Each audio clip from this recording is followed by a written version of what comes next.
सबसे पहले तो दीपावली की आपकी हार्दिक आप शुभकामनाएं। सभी को भी आपके चैनल के माध्यम से समस्त देशवासियों को और दतियावासियों को सभी को दिवाली की हार्दिक शुभकामनाएं। एवं ये दिवाली का जो महोत्सव है, मैं उम्मीद करूंगा कि इस दिवाली के महोत्सव को हम लोग बहुत ज़ोर शोर से, जो हमारे दतिया में अत्याचार हो रहे हैं, हम सब संकल्प लें इस दिवाली पे कि अत्याचार को ख़त्म करें। और जो दमन की राजनीति पिछले 15 सालों से डॉक्टर नरोत्तम मिश्रा द्वारा की जा रही है, भाजपा द्वारा की जा रही है, शोषण जो आम जनता का किया जा रहा है, उसको ख़त्म करें। ऐसा संकल्प हम सभी को लेना चाहिए इस दिवाली पर।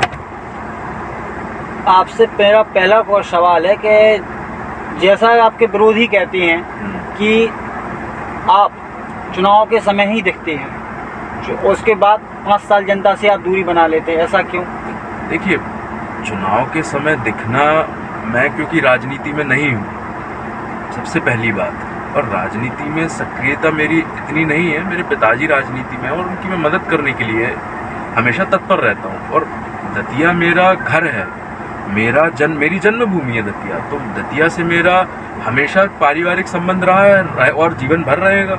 और मैं हमेशा यहाँ पे जब भी आता हूँ, आम जनता से मिलता हूँ, लोगों से मिलता हूँ, अपने कार्यकर्ताओं से मिलता हूँ, उनके साथ उठना बैठना रहता है। पढ़ाई करना, बाहर में पढ़ाई करता हूँ, मेरी नौकरी बाहर है, तो इसलिए मेरा बाहर रहना होता है। अब जहाँ नौकरी पेशा होता है, अब तो वहीं रहना पड़ता है। अगर मेरा दतिया में होता तो मैं यहीं रहता।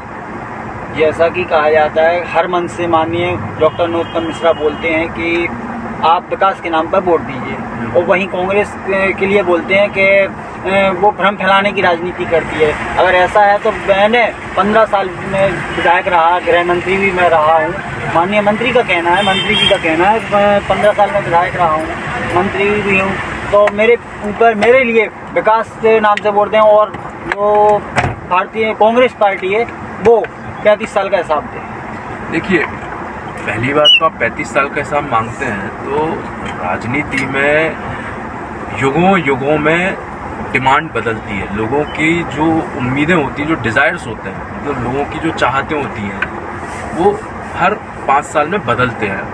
हमारे बाप दादाओं की डिमांड कुछ और थी। आज की जनरेशन वाइज, जो जनरेशन में हर युवाओं की, या आप कह लो कि हर जनरेशन वाइज डिमांड बदलती है, तो उसी अकॉर्डिंग डिमांड बदलती है।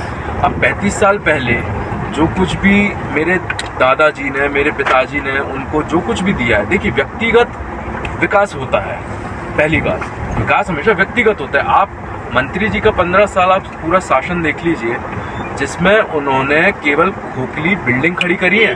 उसके अंदर अगर डॉक्टर है तो दवा नहीं है, दवा है तो उनकी व्यवस्था नहीं है, और ना डॉक्टर है, ना दवा है, ना कोई व्यवस्थाएं हैं, ना कर्मचारी हैं काम करने के लिए। आप एक बात बताइए, आप एक खोखली सी बिल्डिंग खड़ी कर देते हैं और उसके बाद उसको विकास कहते हैं? वो विकास नहीं होता। टूटी फूटी सड़कें डाल देते हैं, 4 डिवाइडर खड़े कर देते हैं। आप 15 साल से आप मंत्री हैं, बड़े बड़े पदों पर, आपकी सरकार ऊपर से लेकर नीचे तक, प्रदेश में भी, दिल्ली में भी, हर जगह आपकी सरकार। अरे अगर आप चाहते तो इन 15 वर्षों में दतिया की दिशा बदल देते। 2008 से पहले वो कहते हैं कि भय का वातावरण था, यहाँ डकैत हुआ करते थे, और जब से भारतीय जनता पार्टी आई तब से डकैतों का नाम नहीं है। यहाँ चंबल में ये खूंखा डकैत घुमा करते थे, वो अब कहीं नहीं दिखाई देते हैं। अच्छा, तो जिन डकैतों की वो बात कर रहे हैं, वो डकैत तो 2008 में आकर अब वो विधानसभा में बैठे हुए हैं, और अभी तक दतिया में अब शोषण कर रहे हैं। तो ये ज़रूर, वो शायद अपने लिए कह रहे होंगे कि वो डकैतों ने रूप बदल लिया है अपना, और वो अब दतिया का दमन कर रहे हैं, अत्याचार कर रहे हैं। वही डकैत हैं जो अपनी बात कर रहे हैं वो शायद, और जिन डकैतों की वो बात कर रहे हैं, वो आज के हालातों में अगर आप कंपेयर कर लिया जाए, आप उनको कंपेयर कर लिया जाए, तो पहले ना ये डकैती नहीं होती थी। अब ये सब कुछ ज़्यादा हो रहा है। आप रेणा हत्याकांड देख लीजिए, आए दिन महिला सुरक्षित नहीं है, रेप हो रहे हैं महिलाओं के साथ। दतिया पूरा मध्य प्रदेश नंबर 1 है। ये गृह मंत्री हैं, ये कानून मंत्री हैं, ये जेल मंत्री हैं, ना जाने इनके पास कितने मंत्रियों के पद हैं और ये कितने विभागों में इनका वर्चस्व है। पर इनके जो कार्यकाल है, आप इनकी कार्यशैली देखिए कि ये गृह मंत्री होने के बाद भी इनके जो गृह जिला है, जो इनका जिला है दतिया, वहाँ कानून व्यवस्था जीरो है। वहीं वो बोलते हैं कि 2008 से पहले शांति का टापू नहीं था। अब जब से हम दतिया में या प्रदेश में आए हैं तो शांति का टापू दतिया को कहा जाता है। हर क्षेत्र में दतिया नंबर 1 है। तो अगर विकास के नाम आप बताइए कि अगर शांति का टापू है ये, तो यहाँ पर महिला सुरक्षित क्यों नहीं? गुंडे क्यों खुले आम यहाँ पर लोगों का शोषण कर रहे हैं, दमन कर रहे हैं, अत्याचार हो रहा है? और खुद ही आप एक बात बताइए, अभी रेणा हत्याकांड हुआ था, अगर ये शांति का टापू होता तो रेणा हत्याकांड क्यों हुआ? यहाँ पे चोरी, डकैती, मारपीट, लूट क्यों हो रही है?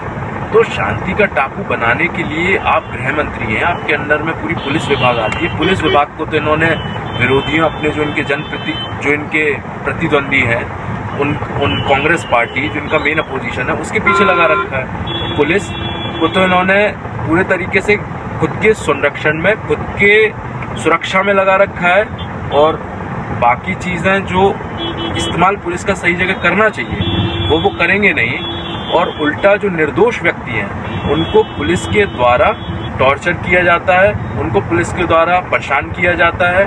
तो आपको गुंडे बदमाश जो बंद करना है, जो बदमाशी बंद करना है, जो गुंडागर्दी बंद करना है, वो तो ये करा नहीं रहे हैं पुलिस के द्वारा।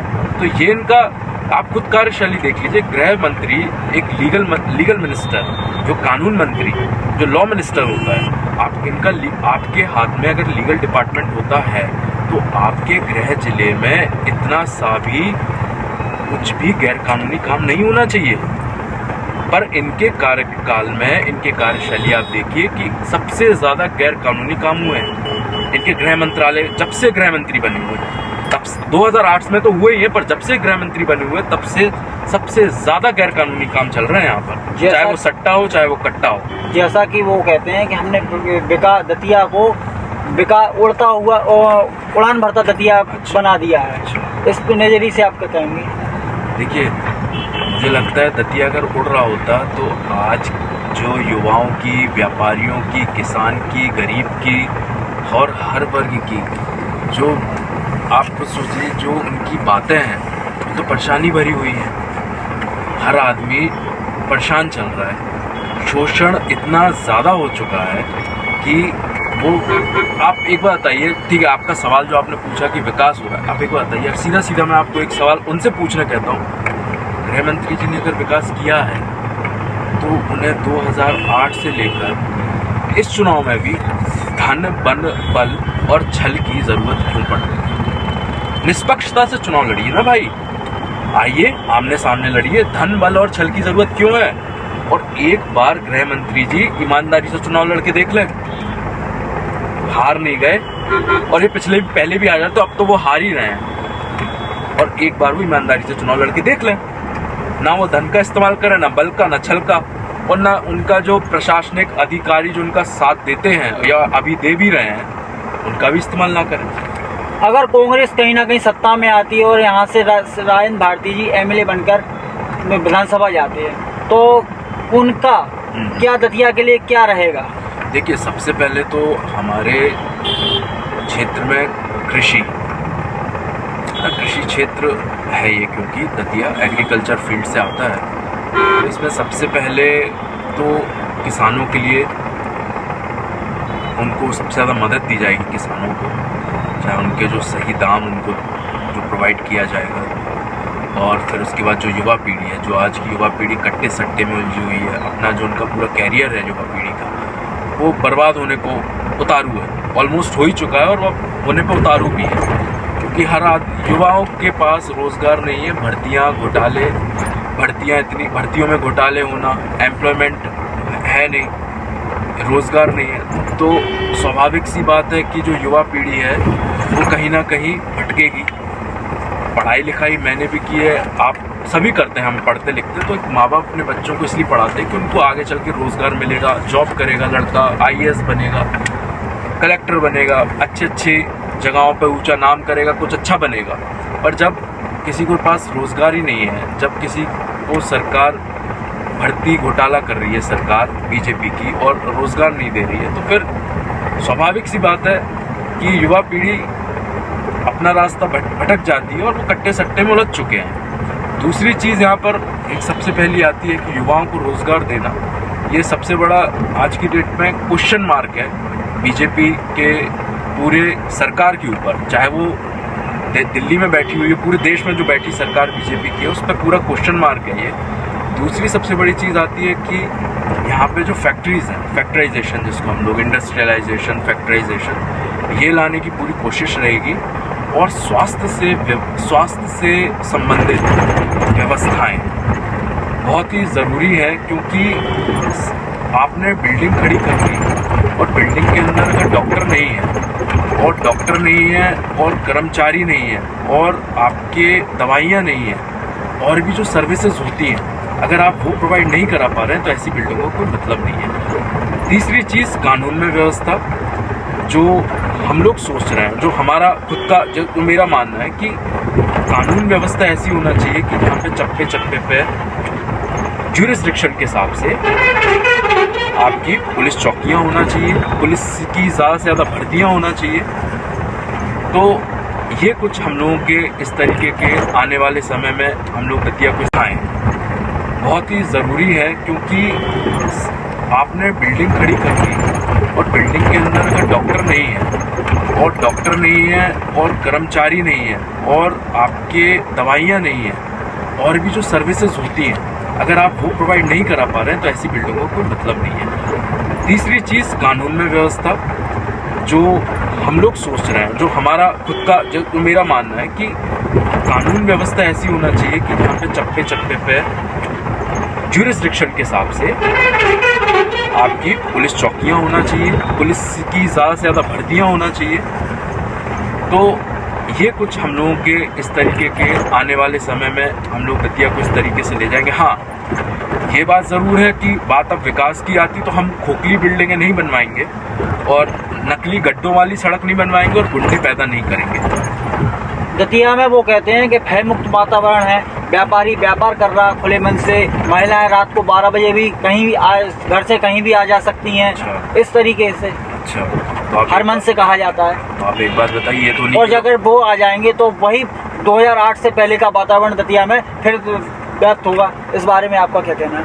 आप खुद ही बताइए कि 2008 से पहले का वातावरण कैसा था, और वो दतिया की जनता जानती है। और दतिया की जनता 2008 से पहले के वातावरण की ही उम्मीद कर रही है। आप जब इतना ज़्यादा अत्याचार कर देते हैं, देखिए 15 साल से इनकी सरकार है, नरोत्तम मिश्रा 15 साल से दतिया में विराजमान है और इनका पूरा परिवार अब स्थापित हो चुका है दतिया में, एक तरीके से माना जाए। गैर कानूनी व्यवसाय करके, गैर कानूनी तरीके से ज़मीनें हड़प कर और भी गैर कानूनी काम कर ये लोग यहाँ पर एक तरीके से हड़पने के पूरे मूड में आ चुके हैं और कर भी रहे हैं वही। तो आप एक बात बताइए कि 2008 से पहले तो ऐसा वातावरण नहीं था। शांति का टापू तो 2008 से पहले था, भाईचारा था, घर घर में बातें होती थी। दतिया, मैं बताता हूँ, मैं यही, क्योंकि मेरा बचपन यही बीता है, मैं बताता हूँ कि दतिया एक वो जगह है जहाँ पे मोहल्ले में इतनी सी भी किसी को पिन भी लग जाती थी, सब इकट्ठे हो जाते थे, सब एकजुट हो जाते थे। आज में ये है कि अगर किसी का गमी भी हो जाए तो एक दूसरे के आदमी जाने से 4 बार सोचता है कि कहीं मंत्री को पता ना हो। फर्क देखिए 2008 से पहले का और 2008 के बाद का, ये फर्क है।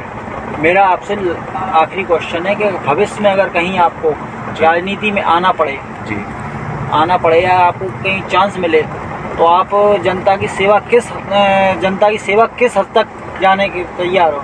देखिए, ये तो भविष्य की बात है, और जब आप राजनीति में आते हैं तो आप देखिए, अब मैं सबका नहीं बता सकता, मैं खुद का तो ये बताऊंगा कि देखिए, हमारे पिताजी से या हमारे दादाजी से हम लोगों को यही सीख मिली है और हमने अपने घर में भी हमेशा बचपन से यही देखा है कि सेवा, गरीबों की, किसानों की, जो मदद कर सकते हैं, जिनको मदद की ज़रूरत है, जो उसके लिए जिनके पास चीज़ें, रिसोर्सेज नहीं पहुंच पा रहे हैं, जो ज़रूरतमंद लोग हैं, उनकी हमेशा मदद मेरे पिताजी ने हमेशा करी है। हाँ, ये एक अलग बात है कि कभी ढिंढोरा नहीं पीटा, कभी उसका दिखावा नहीं किया, कभी उसकी वीडियो नहीं बनाई, कभी उसकी फ़ोटो नहीं बनाई। ये एक बहुत बड़ा फ़र्क है। कभी कभी देखिए, असली मदद वही होती है जो गुप्त में की जाती है। दिखावा करके आप मदद करोगे, अब आप खुद ही बताइए, मंत्री जी डब्बा बांट रहे हैं, उनका लड़का डब्बा बांट रहा है, अरे भाई आप ऐसी बांट लो, क्यों बनाना आपको फोटो वीडियो? अगर आप दिल से मदद करोगे तो आपको फोटो वीडियो बनाने की जरूरत नहीं है। अगर आप राजनीति करोगे, राजनीति के सोच से आप मदद कर रहे हो कि मुझे तो हर चीज में राजनीति को अगर लेकर आओगे तो वो बात अलग है। तो हमारे पिताजी ने हमेशा दिल से मदद की है लोगों की, दिखावे की राजनीति कभी उन्होंने नहीं की।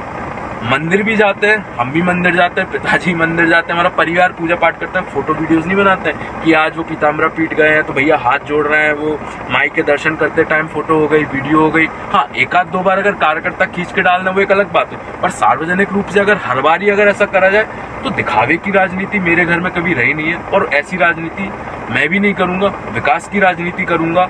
मैंने खुद ही कहा है कि देखिए, मैं आज खुद भी ह्यूमन राइट्स में काम करता हूँ, मानव अधिकार में मैं काम करता हूँ, और क्योंकि मैंने बाहर से पढ़ाई की है, मुझे उस बारे में सारी नॉलेज है। मैं चाहता हूँ कि आज दतिया में जो शोषण हो रहा है और विकास किस स्तर पे हो सकता था, हो सकता है, पर वो हुआ नहीं है। सबसे पहली चीज, कांग्रेस के कार्यकाल में आपको स्टेडियम भी दिया गया, आपको टेलीफोन एक्सचेंज भी दिया गया, आपको रेलवे सेंटर भी दिया गया, बिजली विभाग भी दिया गया, आपको सब कुछ दिया गया, स्कूल्स भी थे, आपका पीजी कॉलेज, आपका जितने भी आपके स्कूल्स थे, गर्ल्स कॉलेज, गर्ल्स स्कूल, ये सारे सरकारी स्कूल, सरकारी अस्पताल, ये सब कुछ थे और आज भी चल रहे हैं। पर मंत्री जी को क्या था कि उनको, वो क्या करते हैं, वो अपनी पॉलिटिक्स को चमकाने के लिए वो अपना पूरा जो कहते हैं ना, जिसको स्ट्रेटजीज अप्लाई करना, वो स्ट्रेटजीज वो ऐसी अप्लाई करते हैं जिसमें केवल दिखावा होता है। वही ना, अगर आप कहेंगे कि ये मेडिकल कॉलेज मंत्री जी ने बनवाया, और उनसे अगर ये पूछ लिया कि उस मेडिकल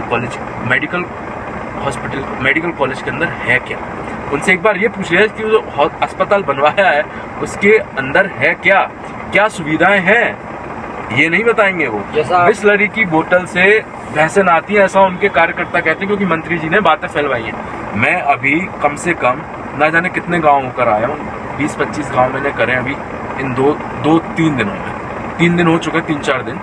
तो 3-4 दिन में मैंने उन गाँव में पानी की व्यवस्था इतनी चौपट है भाई, इतनी चौपट है कि लोग रो रहे हैं, सड़क की व्यवस्था ही नहीं है गाँव में।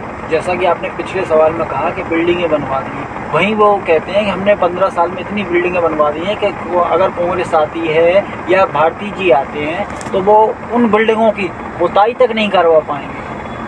देखिए, मंत्री जी से पूछिए कि आपने तो पुताई के भी कमीशन खा लिया होगा। वो तो इस स्तर के आदमी हैं जब कुटीरों का कमीशन खा सकते हैं, जब जो आपके मतलब जो टॉयलेट्स होते हैं, टॉयलेट्स जो बनना होते हैं गरीबों के यहाँ, उनका पैसा खा सकते हैं, तो बिल्डिंगों की पुताई के पैसे भी वो खा सकते हैं। और हम लोग केवल, वो तो गलत बात करते हैं, हम लोग केवल खोखली बिल्डिंगें नहीं बनवाएंगे, हम लोग वो बिल्डिंगें बनवाएंगे जो इन्होंने कभी सोची भी नहीं होंगी, और दतिया को एक नए मुकाम पर लेकर जाएंगे, एक नया दतिया, जिसको बोलते हैं ना नया दतिया।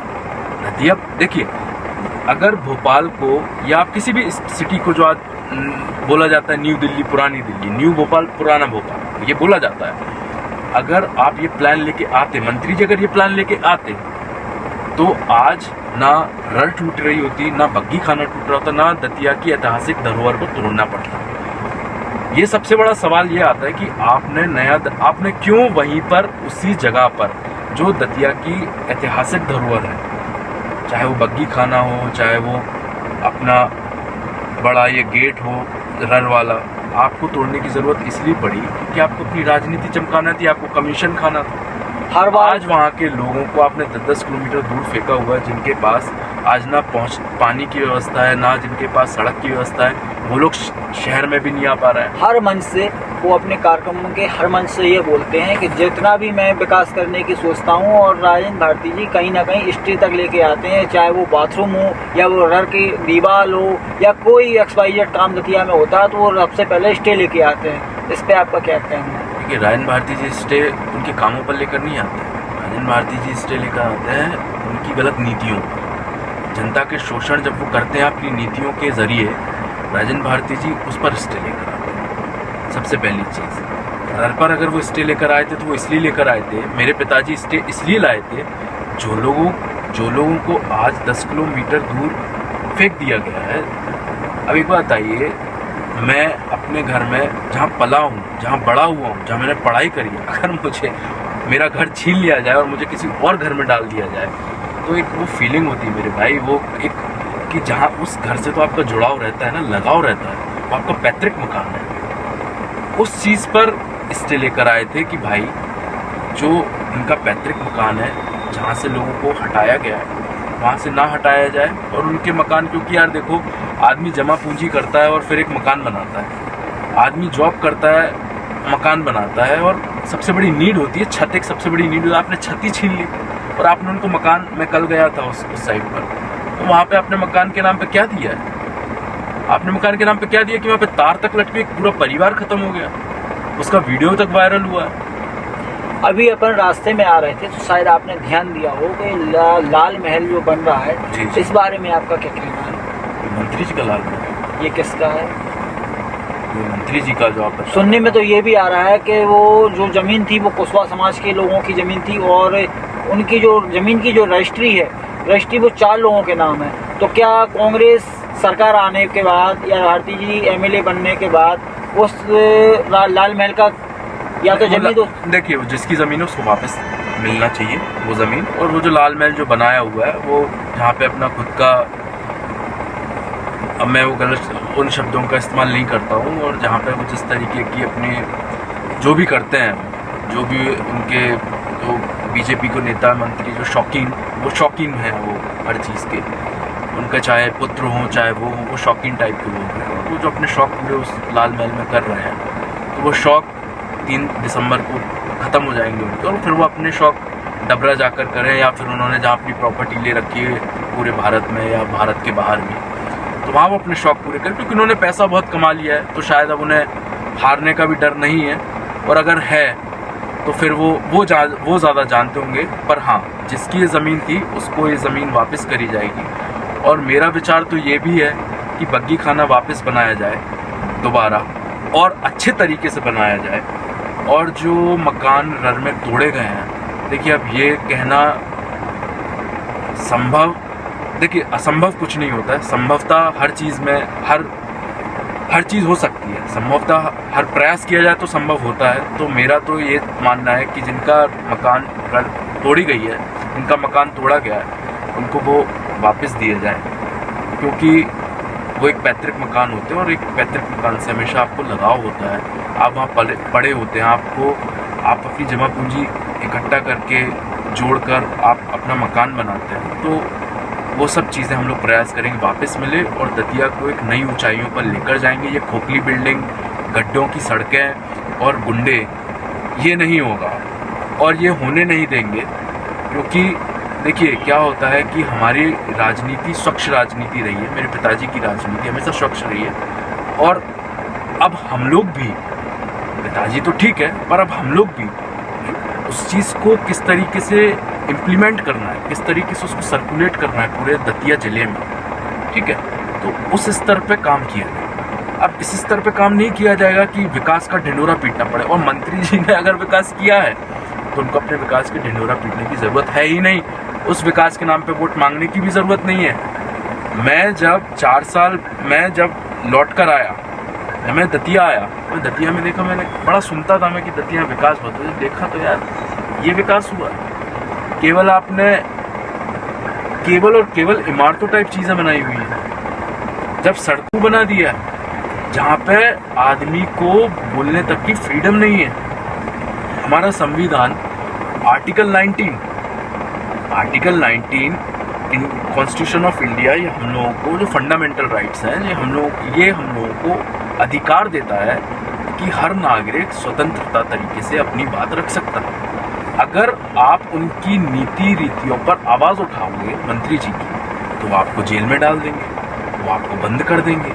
ना जाने कितने लोग हैं, मेरे पिताजी खुद जेल होकर आए हैं, और जब कोई जेल जाता है या फिर किसी के ऊपर अत्याचार किया जाता है या झूठे मुकदमे में किसी को जेल भेजा जाता है, उसका भुक्तभोगी मैं हूँ। इसलिए बता रहा हूँ कि आप ये खुद समझिए, उसकी सबसे ज़्यादा असर उसके बच्चों पर पड़ता है, उसकी बीवी पर पड़ता है, उसके परिवार पर पड़ता है। उनकी जो मानसिक दशा होती है वो कितनी भयावह होती है। जैसा कि आपने अभी कहा कि वो झूठे मुकदमे, तो उनका कहना ये है कि झूठे मुकदमे नहीं, मैंने मुकदमे उन्हीं पे लगाए हैं या कार्रवाई मैंने उन्हीं पे करी है जो दोषी पाए गए हैं। अच्छा। और यहाँ आप कह रहे हैं कि झूठे मुकदमे। अच्छा, अगर उन्होंने कार्रवाई खुद पर की हुई, मतलब सब पर की हुई है, वो ऐसा कह रहे हैं, जो भी वो कह रहे हैं कि कार्रवाई उन्होंने सही रूप से करी गई है, निष्पक्ष कार्रवाई निष्पक्ष कार्रवाई की गई है, तो सबसे पहले अगर वो खुद की कार्रवाई करा लें तो कैसा रहेगा?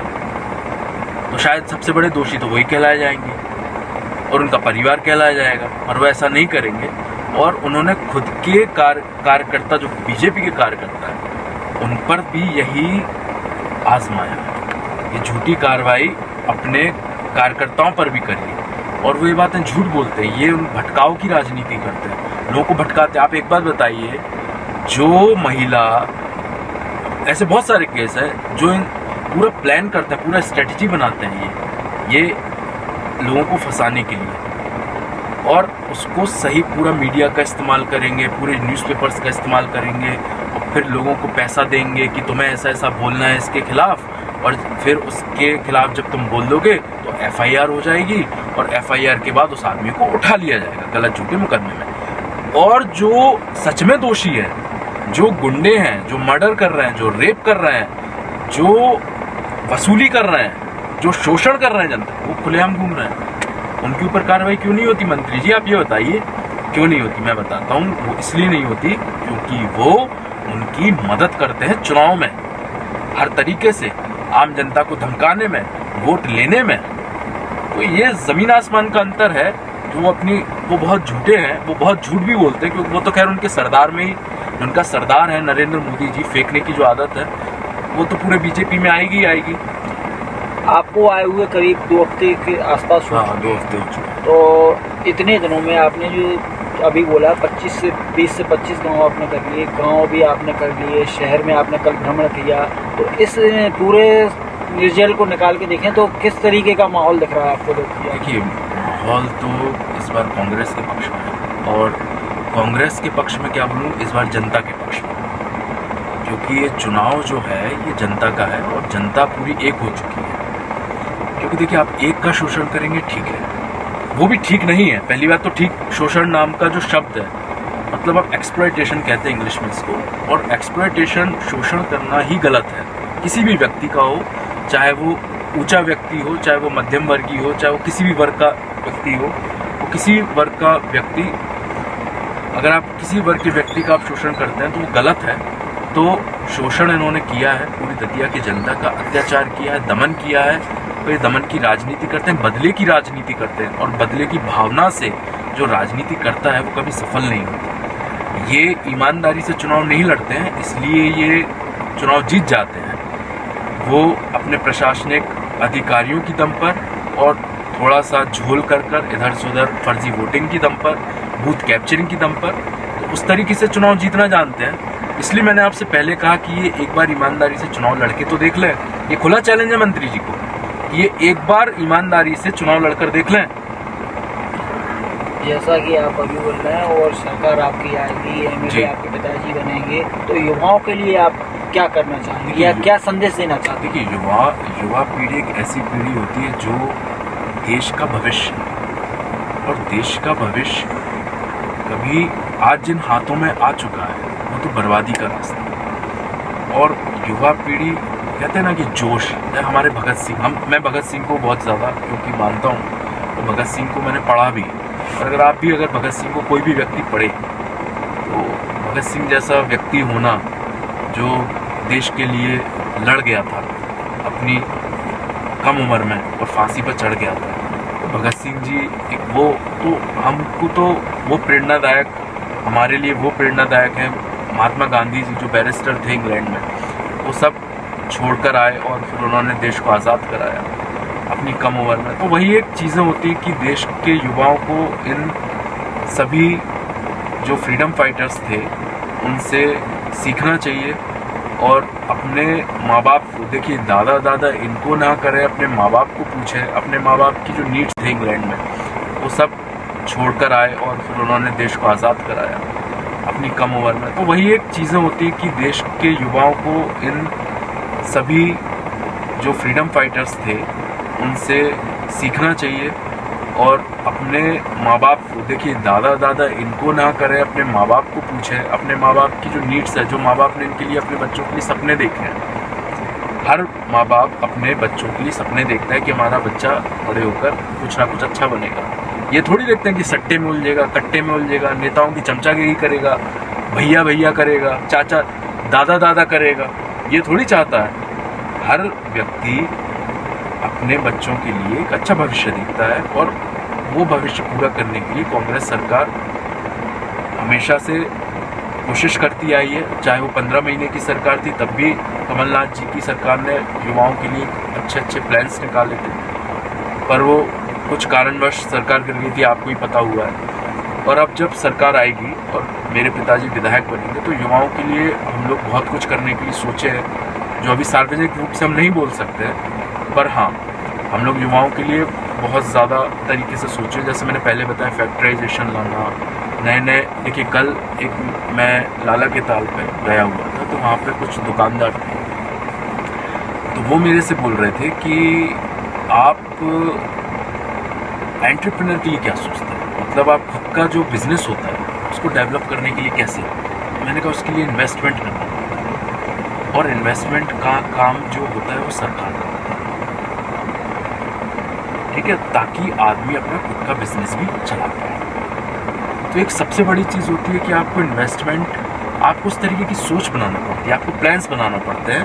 और ये सरकार जो बीजेपी की सरकार है, इसने इस तरीके का कोई प्लान नहीं बनाया हुआ है। पर हाँ, हम लोगों का प्लान ज़रूर है कि जो अपना खुद का बिजनेस भी चलाना चाहते हैं, जो स्टार्टअप करना चाहते हैं अपने न्यू बिजनेसेस, उनके लिए इन्वेस्टमेंट के लिए हम लोग मदद करें और वो अपना अच्छा बिजनेस चलाएं, आगे बढ़ें, पढ़ाई करें, और कॉलेजेस की जो व्यवस्थाएं हैं वो भी सुधार हो, उनमें कानून जो अपना लॉ कॉलेज है उसमें सुधार हो, मेडिकल कॉलेज उसमें सुधार हो, जो गवर्नमेंट कॉलेजेस हैं उसमें सुधार हो, और जो कुछ जो बच्चे हैं जिनके पास पैसे नहीं है पढ़ने के लिए, उनको मुफ्त पढ़ाई कराई जाए, उनका भविष्य सुरक्षित किया जाए। Thank you. तो आप देख रहे थे कि हमारे साथ अभी कांग्रेस के प्रत्याशी रायन भारती के बड़े सुपुत्र अंकित भारती थे। ऐसे ही खबरों के लिए हमारे साथ बने रहिए। प्रशांत श्रीवास्तव।